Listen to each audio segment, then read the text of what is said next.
Dear Jeff, as I sit down to put my thoughts into words, I can't help but feel a mix of emotions swirling within me. Leaving you wasn't an easy decision, and I hope you understand that. It's not about blame or resentment, it's about acknowledging the changes that have occurred within me and recognizing that I owe it to both of us to address them honestly. Our journey together has been filled with moments of joy, laughter, and shared experiences that I will always treasure. From the early days of our relationship to building a life together, we've weathered storms and celebrated triumphs side by side. But somewhere along the way, I lost sight of myself amidst the familiarity of our routine. I want you to know that this decision isn't a reflection of your worth or our love for each other. It's about me needing to rediscover who I am outside of our relationship. I've spent so long defining myself in relation to you that I've neglected my own dreams and desires. Leaving you, this letter is my way of being honest with both of us. I couldn't bear to see the hurt in your eyes or hear the pain in your voice as I try to explain these feelings. It's not fair to either of us to prolong the inevitable, and I hope you can find it in your heart to understand. I wish you nothing but happiness and fulfillment in the days ahead. You deserve someone who can love you wholeheartedly, without reservation or hesitation. And I hope that someday, we can look back on our time together with fondness, grateful for the lessons learned and the memories shared. Take care of yourself, Jeff. You'll always hold a special place in my heart. I realize that what I'm about to say might come across as hypocritical and selfish, but the truth is it is selfish. And that's why I've made the decision to leave. I crave the excitement of pursuing someone new, the thrill of a fresh romance, and unfortunately, you can't provide that anymore. When we were younger, you were irresistible, playing guitar with Buddy in the band, riding your Harley in that hot leather jacket, your blonde hair flowing in the wind as you swept me off my feet on the dance floor. Whether it was at a rock and roll club or in a ballroom, you created beautiful paintings of me and the kids. But over time, we became complacent in our relationship. The gigs with the band faded as you took on coaching soccer. The Harley now sits idle in the garage, beneath the kids' sports gear, in front of the minivan, and my knees can't keep up on the dance floor anymore. Though you still have that beautiful hair, now that the kids are grown, I no longer feel comfortable with the minivan lifestyle that you seem to have embraced. I want to assure you that I haven't cheated on you, and you remain the only man I've ever been romantic with. However, I have found myself drawn to other men. Before I considered any further actions, I felt it was necessary to end things with you. I couldn't bear the idea of betraying your trust by sneaking around behind your back. Jeff, I've always loved you too much for that. I'm certain our paths will cross again, but I have no desire to discuss this matter with you. I've already spoken with Sam and asked him to handle our divorce proceedings. He's prepared the necessary paperwork, leaving you with everything except my clothing and personal belongings, which I've already taken. I've also agreed to split my pension with you and take on half of our debts, excluding the mortgage. It's only fair. After all, I played a role in incurring those debts, and I want to ensure fairness. Please grieve in private so that when we attend events for the kids, we can avoid any unnecessary drama. However, I believe in fairness, so if you feel the need to respond, I promise to read your letter carefully and respect your thoughts. With love, Alan. I pored over the note repeatedly, routed to the spot in the kitchen where I found it. Tears hadn't come, not yet. I was too numb. There were no signs of this impending revelation, no expression of dissatisfaction, no indication of desires unmet, no arguments, and no hints of another man in her life. We shared touches, kisses, smiles, all the gestures of a couple planning a future together. In fact, I had spent the past year wooing her, attempting to reignite our passion now that our youngest had left for college. I bought jewelry, only to be scolded for its expense. She preferred chocolate. I relinquished control of our closeness, believing I was causing her stress by initiating lovemaking. She insisted that holding hands sufficed. Perhaps she did drop a hint, but I brushed it off, attributing it to her adjusting to middle age. So there I stood, the last to realize. I grabbed a beer and stepped into the shower. Simultaneously, after finishing one, I reached for two more and returned to the shower, leaving behind a trail of water on our floors without fear of reprimand. I drank with determination to exhaust my stash. Although, like wine enthusiasts cellar their wines, I stored fine beers. While I didn't dent my beer collection, if I had, I'd have turned to my wines. However, I did make a significant impact on my consciousness. The next morning, I woke with a throbbing headache, lying undressed on the basement floor. After the shower, I stumbled upstairs, purged everything I'd consumed, crawled into bed, and wept. When I was 11, my grandmother passed away. During her wake and funeral, Grandpa took me aside and imparted wisdom. You have 3 days to mourn a loss. As God resurrected the dead, in 3 days you can resurrect your life. Cry, scream, vent your frustrations. When you're old enough, have a drink, engage in a good brawl, pray. Allow yourself these actions, then move forward. Honor the departed by progressing. A man doesn't dwell on a past he's lost, he lives in the present, he's shaping in the future he's moving toward. Grandpa's words resonated deeply. I viewed my wife's departure as the end of our marriage. I wept, drank to excess, battered sheetrock walls with my bleeding fists, and used furniture to release my anguish. I yelled, I kicked, I drank, I scarcely ate, justifying that beer consists of grain, yeast, and water akin to bread, and wine is derived from fruit. There, my food groups condensed into 2 bottles. I was on summer break when she chose to leave, waiting until the day after the school year ended. It was a well-timed decision, but by the following Tuesday, I emerged from my mourning. The first thing I did was call my kids.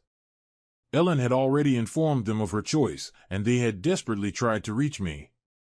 I was too intoxicated to pick up, but I reassured them I was all right. Then I set about tidying up the house and arranged for my favorite charity to collect a truckload of donations. I had no intention of holding onto the remnants of a failed marriage. I kept only the family heirloom furniture, boxing up photos and albums for the kids. Everything else was treated the same way, with the ridiculous knickknacks meeting their end in the trash. What did I care about Spanish pottery or brass cats from Portugal? Over the next couple of days, I made trips to Home Depot, stocking up on flooring, carpet, paint, and new sheetrock. My aim was to transform the house into my own space. The pink and coral walls and frilly curtains were a thing of the past. I also visited Sam and completed the divorce paperwork. Since it was uncontested with only one lawyer involved, he said it would likely be finalized around the time school resumed. I sold the minivan and traded it in for a '76 Triumph Spitfire convertible, just as I had always dreamed. It was British racing green with beige leather upholstery and chromed wire wheels. After clearing out the garage of unused clutter, unpacking the Harley was a breeze. Yet the most significant decision I made was reaching out to Buddy. That call altered my life as swiftly as my wife's departure letter had just days before. Within half an hour of sharing my news with him, Buddy and the gang were at my doorstep. Buddy had been my closest friend since 3rd grade. We formed our band together, played sports together, took the same classes, and even double-dated. He'd been my best man, and I was his. The collapse of my marriage was a profound blow to him, and he wouldn't allow me to navigate the upheaval of my domestic life alone.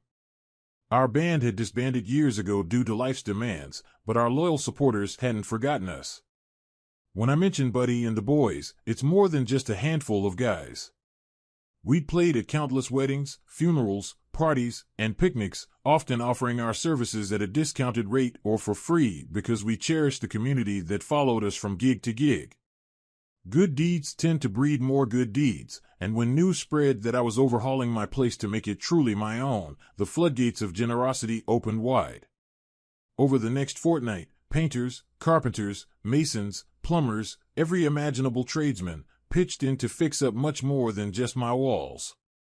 Within a month, my house had undergone a complete transformation, both inside and out.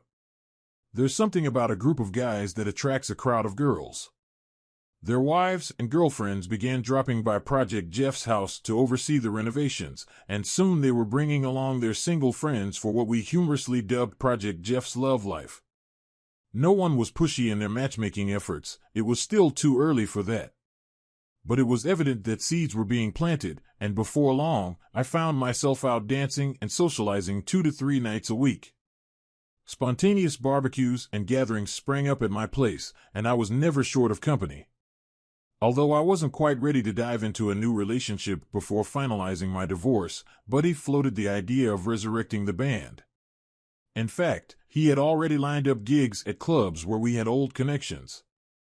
Even before the fresh paint had dried on my walls, Buddy and Jeff made a triumphant return, headlining Friday nights at Jimmy's and commanding Saturdays at a cozy dance club downtown. He even booked us as a duo for Sunday afternoons at a popular seafood joint by the waterfront.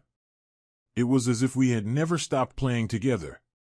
We were all at similar stages in our lives, with our kids either grown or independent. We all looked pretty sharp and still had our own hair. Well, except for Ronnie, our drummer. We hit the ground running. Our loyal fan base emerged from hibernation, eagerly paying their covers to pack the venues every single night. Whenever my sons had the chance, they dropped by to lend a hand with the renovations, occasionally even joining in with the band. I ensured they understood not to disclose anything to their mom about me and to be truthful if she asked. They conveyed that Dad had been upset initially but has since moved forward and is doing well. My daughter, living in Australia with her fiancé, received similar instructions. I trusted my kids implicitly to honor my wishes, and I knew they were being honest when they assured me that Ellen was kept in the dark about my well-being. To combat loneliness, I focused on cultivating healthy habits, revamping my diet, and ramping up my exercise regimen. I'd never let myself go out of shape, but now I attacked the pool with gusto and hit the road, whether running or biking, with renewed determination. Every evening before heading off to a gig, I'd hit the weights, alternating between leg days and upper body workouts. Within a month of Ellen's departure, I had rebuilt my home, my social circle, my daily schedule, my relationship with my children, and my physique. It seemed only fitting to respond to her letter. After all, she had initiated the conversation, hadn't she? Dear Ellen. Thank you. You were right. Goodbye. Jeff. I sent the email to her, shortened and to the point. It conveyed everything I needed it to. I didn't bother seeking out her new address, and truth be told, I didn't really want it. Rumors floated around about her, whispers of her involvement with a younger man who drove a flashy car and had a silver tongue. They've been spotted together at shore clubs and beaches. Whenever someone tried to fill me in on her life, I politely declined to listen. But among our shared friends, these snippets pieced together a narrative of a whirlwind romance that spanned from September to June, or perhaps October to June, or even November to May. But none of it mattered to me. I genuinely wished her well. Grandpa's 3-day rule had guided me through, and I was content with the person I had become, too enamored with my present self to dwell on the past us. The end of summer marked a melancholy reality for teachers like me, but August was ablaze with musical opportunities. This year was no different. Buddy and I found ourselves booked for festival after festival straight through September. Labor Day saw us performing 2 to 3 times a day. The hectic schedule kept me from checking her emailed response. It wasn't a deliberate snub, I simply thought our exchange was meant to be brief, a way to tie up loose ends just as she wanted. I was too engrossed in the whirlwind of events and having too much fun to bother with email. In fact, I had almost forgotten about my marital woes when Sam called with news that our divorce proceedings had expedited. As it turned out, a certain clerk with connections to a family court judge was a fan of our band. I was set to be officially single come Friday. After a month and a half of transformative experiences, Friday would mark my return to bachelorhood.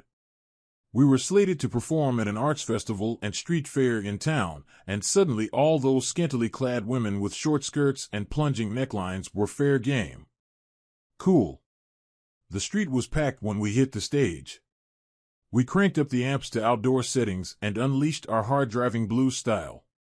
We played covers, belted out originals, and jammed out impromptu tunes, getting the crowd fired up and dancing. It felt exhilarating. The guys had rummaged through our archives and unearthed our old masters from back in the day. We never got around to recording an album before life got in the way, but now we had enough material to fill a couple of makeshift albums. CDs were much easier to produce than vinyl, and we compiled a mix of old and new tracks that flew off the sales table. I was receiving looks from women of all ages, signaling that I was more than ready to end my dry spell. Amidst the chaos, I didn't notice Ellen attempting to sneak backstage. As I slung my guitar onto the back bar of my bike, which I had modified years ago for guitar transport, I missed her rushing toward me. I also missed the moment her face fell upon seeing another woman, Michelle, a busty blonde in her 30s, swinging her leg to sit behind me. It was the first time in the entire 25-year life of my bike that someone else had occupied that seat. I didn't see a tear form in Ellen's eye as I drove away from her. I wish I had. Michelle was incredible. I won't delve into explicit details of our encounter or the intensity of our physical connection. You can find that in another story. Let's just say I pursued her relentlessly throughout the night, rebounding like a teenager and reaching heights of satisfaction I hadn't experienced in ages. I completely wore her out by the end of the night. She thanked me for our time together, but suggested I not call her again, perhaps wary of the recovery time needed after our escapade. I knew I couldn't avoid Ellen forever, and I didn't. The next time I saw her was at our regular Friday night gig at Jimmy's. She walked in with her new companion and another couple, and they found a table and ordered drinks. As soon as I spotted her, I signaled to the band that we were deviating from our prepared set list. We had a tradition of playing American Woman whenever we spotted an ex-girlfriend in the crowd, and it was always the wrong guy who took the mic. It was our way of standing in solidarity with our friend. We firmly believed that dating an ex of one of us was off limits, and we never crossed that line. As I began playing the guitar riff in the slower, soulful style that Lenny Kravitz had popularized with his cover of the tune, I found myself enjoying American Woman more than ever before, pouring my heart and soul into the lyrics. The guitar solos resonated with the crowd, igniting their energy.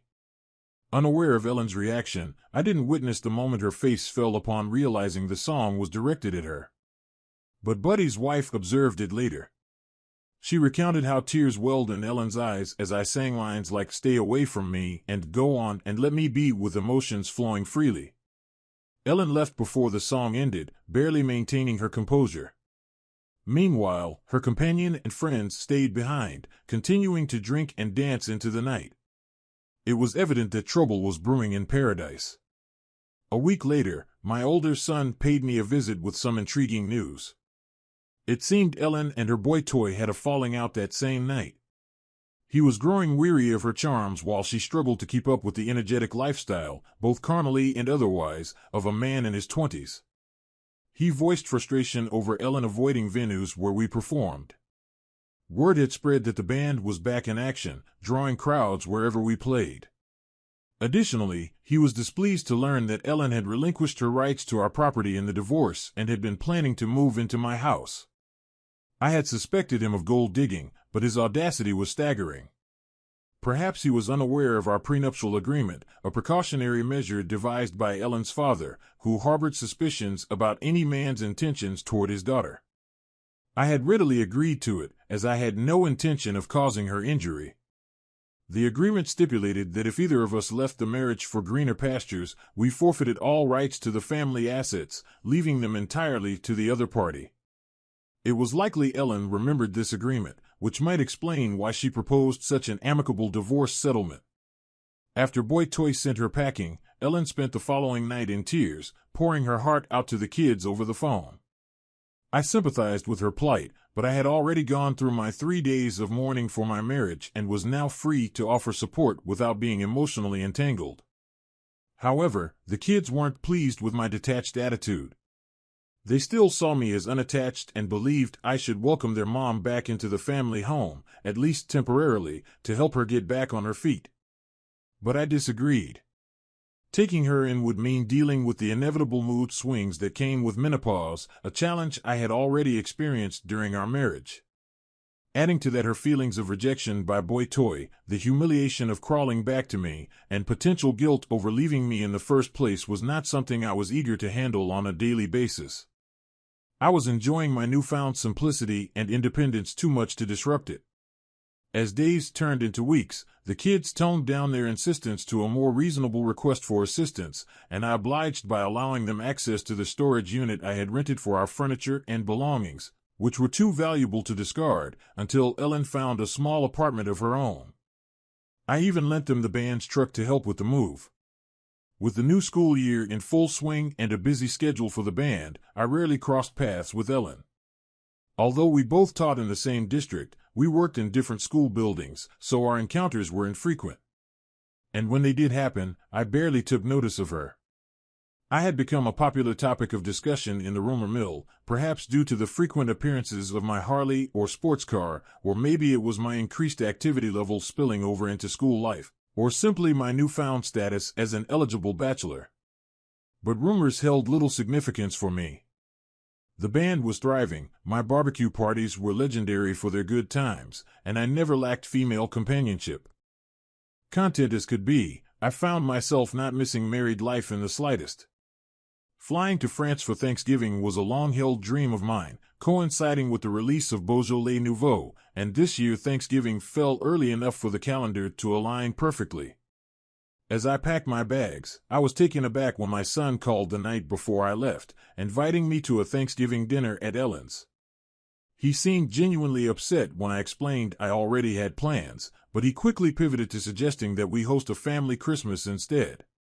He and his girlfriend offered to handle the cooking with the condition that I provide the venue. He mentioned that all 3 kids would be coming into town and expressed their desire for a special day to reminisce. I agreed to the Christmas gathering on the condition that Ellen understood she wasn't welcome to bring a date and that I would dedicate my attention to the kids. I was surprised to learn from my son that Ellen wasn't dating at all and was actually quite lonely. Despite this revelation, I didn't delve further into her love life. My primary concern was ensuring a harmonious family gathering without any awkwardness caused by a new romantic interest. I extended the invitation for them to stay at my home for as long as they wished, preferring that all the kids stay together rather than in a hotel. However, my son expressed concern that Ellen might feel uncomfortable leaving while everyone else stayed on. After mulling over his words, I realized that this reunion would be the first time our family could all be together since the kids moved out. I acknowledged that Ellen belonged there too, so I invited her to stay as well. I told my son, but she'll have to accept sleeping in the guest room, as I don't think it would be wise for her to stay in her old room. If you bring guests, they'll need to share your room or find accommodations elsewhere. Thanks, Dad. This means a lot to all of us, my son replied gratefully. Christmas that year fell on a Saturday, and the festivities began on Thursday night as everyone arrived. My daughter and her fiancé flew in from Australia, while my son and his girlfriend drove in from Boston, picking up my youngest, who was in college there. Ellen arrived about 10 minutes before them, and I observed her sitting in her car, seemingly nervous. Witnessing them all gather in the front yard, hugging and kissing, I couldn't help but feel a twinge of sentimentality for the first time since emerging from my 3 days of mourning. As the 6 of them entered through the front door, they were met with a warm and welcoming atmosphere. It occurred to me that neither my daughter nor my ex-wife had set foot in the house since I remodeled it, so there was an element of surprise in their homecoming. Yet, I had adorned the house with Christmas decorations much in the same fashion as we had done for years. Candles, nutcrackers, and centerpieces adorned the space, albeit now on my new furniture. The Christmas tree, adorned with old ornaments collected from vacations and handmade ones from the kids' art classes, stood proudly in its customary place. I had added a fireplace during the renovations, and its warm glow added to the festive ambience. The aroma of pine, crackling fire, and mulled cider enveloped the room. Plates of cookies and fudge dotted every available surface, and the table was set with the fine china that had been passed down from Ellen's grandmother as our wedding gift many years ago. It was evident that I had transformed our house into my home, and it was more than ready to host Christmas for my family. Despite everything that had transpired, they were undeniably my family. The kids, though grown, were still my flesh and blood, and despite our divorce, Ellen had held the key to my heart for most of my adult life.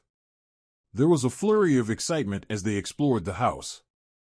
I had restored the kids' bedrooms to almost exactly how they remembered, with minor updates, such as toning down the hot pink in my daughter's room to a softer pastel shade. I had replaced their old single beds with comfortable queen sets while preserving their childhood desks and dresser sets with new headboards to match. The spacious guest room had been converted into a studio, complete with a drafting table by the window for painting and ample space for musical instruments, amps, and recording gear. I'd also expanded one side of the ground floor, transforming a small library into a large room with a TV and pool table. The living room had been meticulously arranged around the new fireplace, now adorned with brand new Christmas stockings, one for each of us, including Ellen. The sight of the stockings sparked an instant rush of nostalgia in the kids. With mischievous grins, they darted towards their stockings, and in that moment, it was as if time itself reversed and they became carefree children again, eagerly diving into the holiday spirit. The older two, with a touch of maturity, retrieved their partner's stockings as well, each recounting cherished memories the stockings evoked. Our tradition had always been to lovingly fill the stockings with small, inexpensive gifts and treats before moving on to the main presents under the tree. Soon, the air was filled with the sound of laughter and the rustling of wrappers as they nibbled on cookies and chocolates, donned silly novelty socks, and reveled in the joy of Christmas morning. "Dad, your stocking is empty." "We didn't know, so we didn't bring anything to stuff it," they exclaimed, taking my stocking from the mantel. I peered inside. "No, my dear, you did fill it. You're all here, reminiscing, laughing, and playing. You're filling it now with the essence of Christmas. You're filling it with love." With hugs and kisses exchanged, we wished each other Merry Christmas. Ellen lingered in our embrace a bit longer than expected, but it felt natural, and for a moment, it was as if we were still one big happy family. As the kids realized there were probably presents under the tree, the excitement of childhood Christmases flooded back. Gifts were exchanged, the feast was enjoyed, and after the dishes were cleared, the guitars came out for our customary Christmas jam session. As the night grew late, we began to retire to our respective sleeping quarters. Ellen moved towards the hall closet to retrieve her coat. "Thank you for being so kind to me today. I really appreciate spending Christmas Day with you and the kids. I know I have myself to blame, but of all the things I gave up, I miss the family time the most." "Well, the kids are all grown and on their own now. This gathering would be just as rare, even if we were still together," I responded, acknowledging the bittersweet reality of our situation. "I understand, but I also miss the quality time we used to share as just the two of us, you know, the time when it was just us as a couple. I suppose I'm finally apologizing to you. I really messed up what could have been a great life for both of us. Don't be so hard on yourself. We always encouraged our kids to pursue their dreams, to find happiness, and you did just that. We still have fulfilling lives, they're just different now." She gave me a disbelieving look. "So you're telling me you don't value what we had? After today, you don't feel any nostalgia, regret for what we've lost?" "Ellen, we had today, and it was wonderful. What exactly do you think we've lost?" "We lost each other. I lost you, and I'll never forgive myself for it." "And it seems like you couldn't care less," she said, tears streaming down her face. I wrapped my arm around her, and she broke down completely. I had already shed my tears when she first arrived, but I felt a pang of sadness seeing her like this on Christmas Day. When she calmed down, I reminded her of our college days when she had ended things with me. She had been worried that things were getting too serious too quickly and needed time to decide if she truly wanted a lifelong commitment to one person. I recounted how hurt I had been when she left, but that I couldn't bear to be with someone who wasn't fully committed to me. I explained how I had given myself a mourning period after our marriage ended and emerged ready to embrace life again. Today, she was a beautiful part of my life, and for that, I was grateful. I remained composed, which helped calm her tears. I asked her to spend the night, set up the studio bed, and provided her with one of my t-shirts and a robe. Returning upstairs after securing the house, I heard her crying, doubting she would sleep. Nonetheless, I slept soundly. The following day felt like an extension of Christmas, and Ellen was delighted when we urged her to stay the entire weekend. We avoided discussing our past while the kids were around, but I noticed familiar expressions from our marriage in Ellen's eyes. There were the "I love you so much" and "your wonderful smiles." I even responded to a few silent requests for hugs and kisses. We seemed to understand each other as we did when we were married.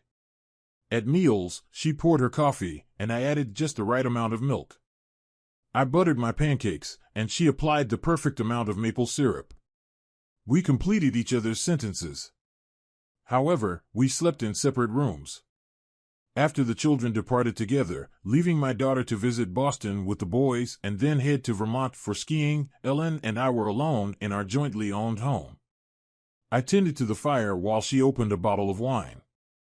We sat and conversed, reminiscing, joking, and eventually delving into serious matters. I acted foolishly, wrongly, and cruelly. I understand I can never fully make amends, and I don't expect your forgiveness, but I do want to apologize. I hope we can at least be friends again. You weren't just my husband, you were my best friend, my confidant, my most trusted ally, my partner in mischief, and I miss every part of you dearly.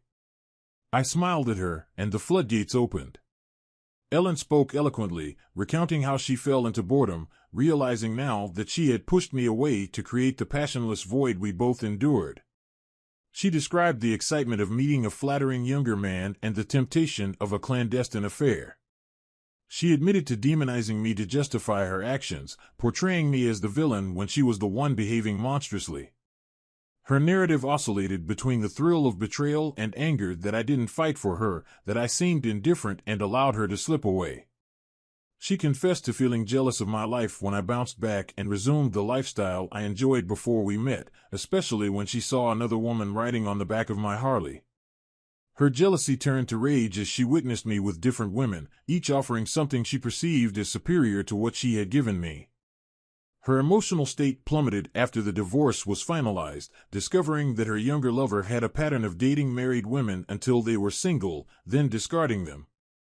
It seemed he enjoyed spending their husband's money ever since his father, a traditionalist who strongly disapproved of his son's affair-breaking habits, disowned him and cut him off from his trust funds.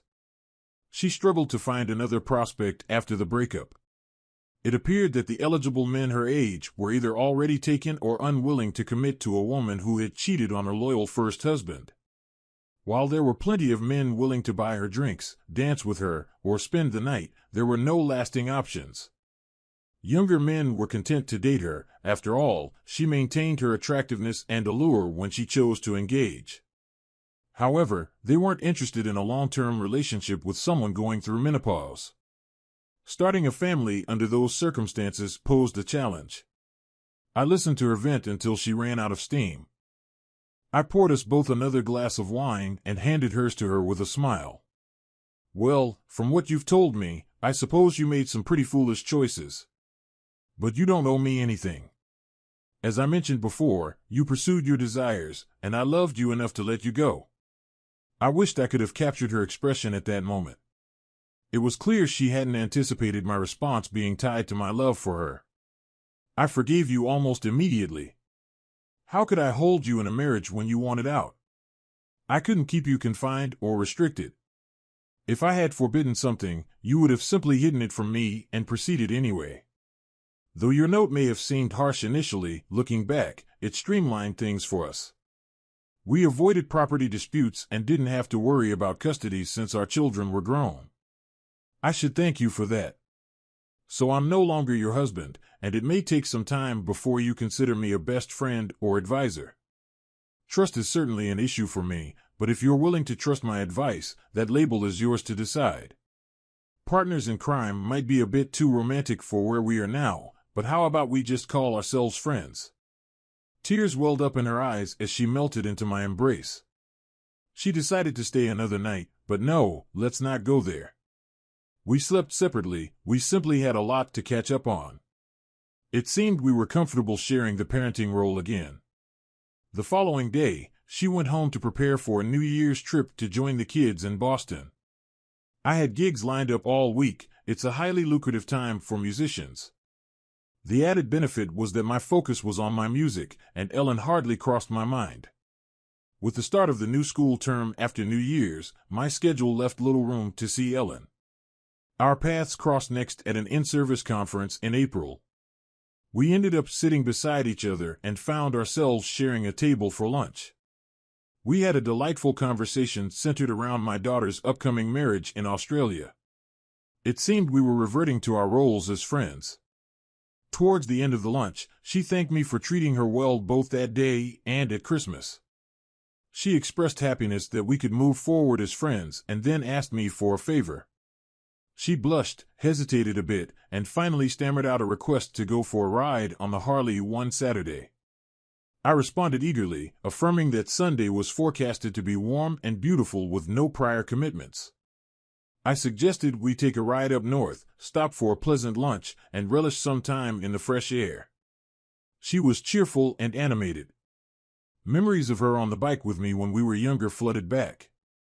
Those days always ended with passionate moments, inspired by hours of her holding onto me from behind as we rode, her hands exploring my chest, and well, you can imagine without further detail. She always joked about the next time we'd go for a ride with something powerful between her legs, and the motorcycle was nice too. I wasn't sure if I could resist her, and I was right. I couldn't. We rode up to the falls, and I felt her hands wander. We hiked to the top of the falls and followed the long trail through the woods back down to the bike. We stopped in a quaint little town and wandered the streets, browsing antique shops. It was the type of day I typically detested, but spending time with this woman, who I had always seen as beautiful in every way, made it enjoyable. Lunch was delightful. By dinner time, we had returned south and stopped at a charming seafood dock for dinner. With candlelight, delicious food, and the gentle lapping of waves at the dock, it was evident she was being treated to a special evening. I took her home, to my home, our home. I took her to bed, our bed, my bed. Yes, we made love. This time, it seemed we were now sharing the role of lovers together. We continued seeing each other for dinner and a movie the following week, and yes, we made love again. We even had lunch together a couple of times. However, we never discussed where our relationship was heading. The idea of exclusivity didn't cross either of our minds. Our daughter's wedding was approaching rapidly. We had meticulously gone over all the details, and I had proudly covered all the expenses without complaint. The band had made good money playing at festivals. We had paid off the mortgage while still married, had minimal credit card debt, and I had a stable, full-time job with a top-tier salary and no dependents to support. While I wasn't swimming in wealth, I was comfortable and had savings in the bank. The only detail we hadn't shared was our travel plans. We had each made separate arrangements, but we were both staying at the hotel where all the guests would gather. When we compared notes, we realized we were booked on the same flight. I invited her to meet me at my house and share the car I had hired to take us to the airport. On the day of the trip, Ellen arrived early. I had barely rinsed out the coffee pot and started the dishwasher with the breakfast dishes when the car pulled into the driveway. Our driver swiftly took us to JFK.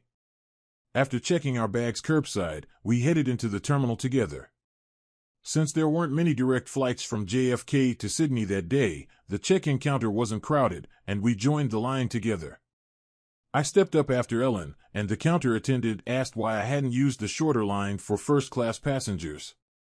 Although I had purchased a first-class ticket due to the long flight duration, I typically opted for cheaper fares and hadn't realized the benefits included express check-in. The ticket agent found it amusing and directed me to the first-class lounge. Ellen was waiting for me there, and we cleared security together before heading to the lounge. At the desk, I checked in, and the attendant didn't question Ellen's entry with a coach ticket but offered to upgrade her to first class to sit next to me. Call me sentimental or whatever else you like, But something about flying halfway around the world with the mother of my daughter to attend her wedding in first-class seats that reclined into beds while she cramped in coach with no legroom just didn't sit right with me. When we boarded the plane by rows, I made her wait with me initially. Annoyed and worried about losing her seat to a standby passenger, she began to work up a fuss. I explained that I had checked her in when we arrived at the lounge, diffusing her irritation. Of course, any remaining annoyance vanished completely when she was seated beside me in first class, and I presented the mother of the bride rationale. Her mood shifted to a degree that had me briefly entertaining thoughts of joining the Mile High Club. But don't be absurd, dear reader. Public displays of affection aren't my style, especially not in the confines of an airplane lavatory. We landed in Sydney, and the week was pure magic. We toured, visited, and, best of all, witnessed my daughter embark on her own marriage journey.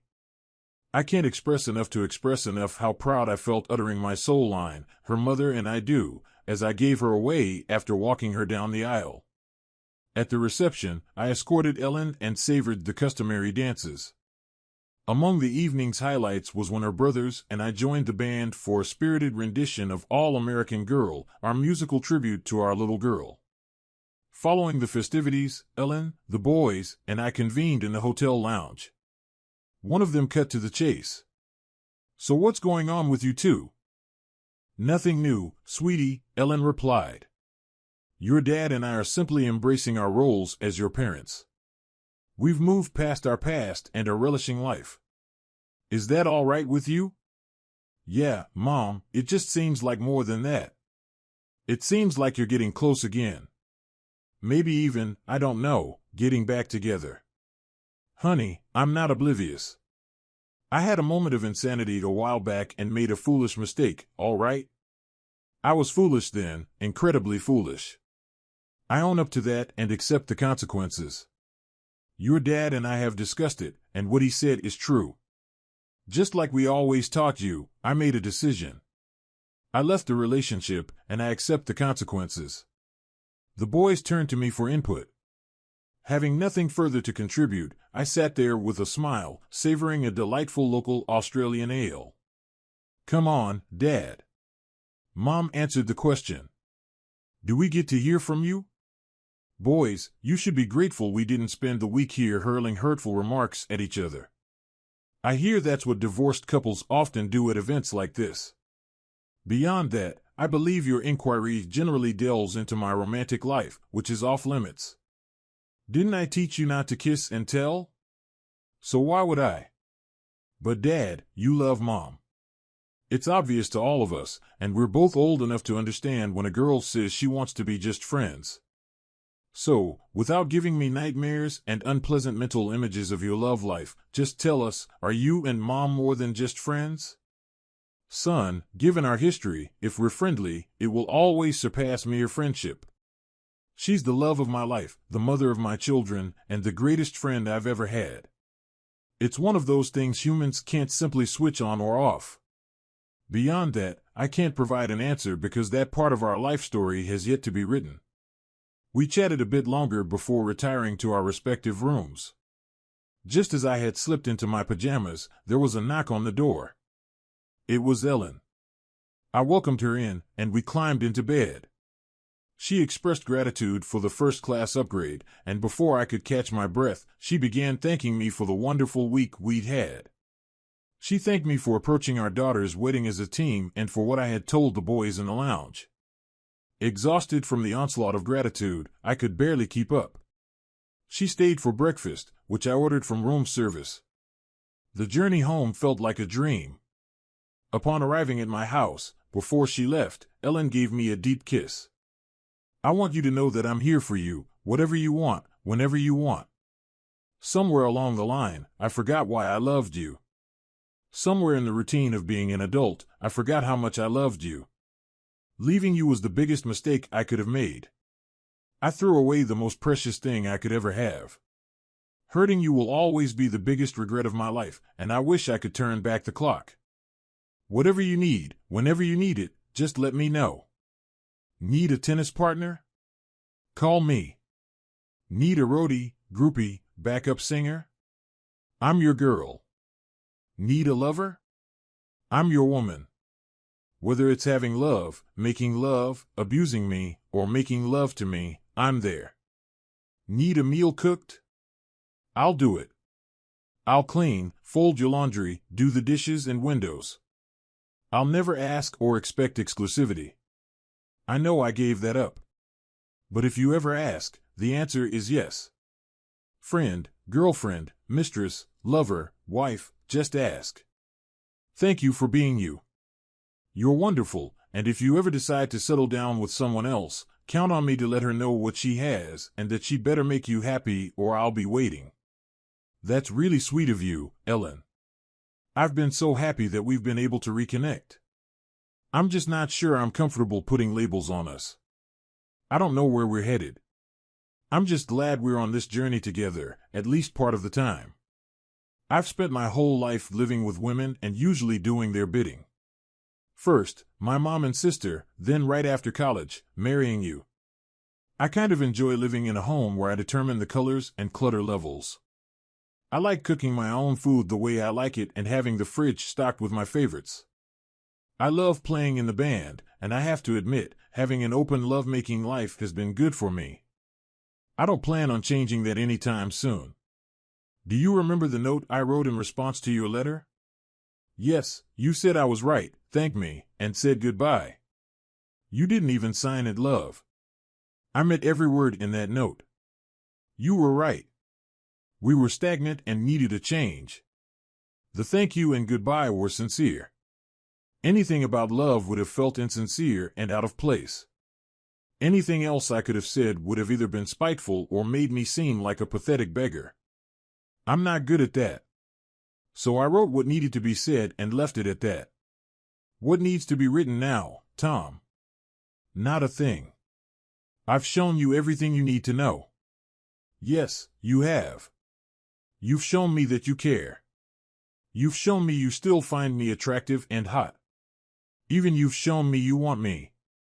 You stand by me where the children are concerned.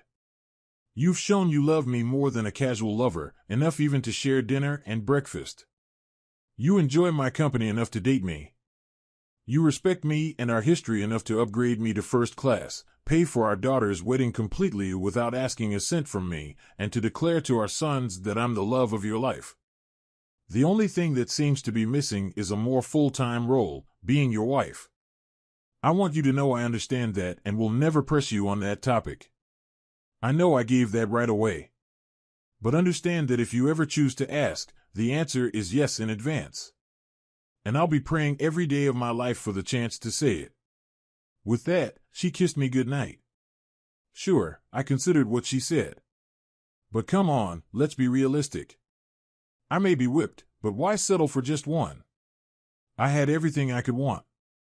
My own home, grown children, financial security, an ex-wife dedicated to winning me back who admitted she'd do anything anytime, a fit body with all my hair, a successful band and a Harley, and a steady stream of women vying to ride on the back of my bike and join me for after-parties. Sure, I loved Ellen enough, and there was that idea of having someone to share my golden years with. But really? Maybe I'd change my mind when we hit 60, but not now. I didn't pen a Dear Jeff letter, so I didn't feel accountable for any consequences. I'd forgiven her, made amends, and my life was in order.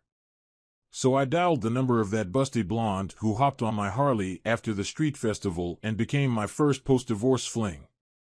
She giggled when I asked if she was serious about never hearing from me again, assuring me she was okay and up for a rendezvous. She invited me over. Even as I revved up the Harleys to head to her place, I knew someday I'd propose to Ellen again.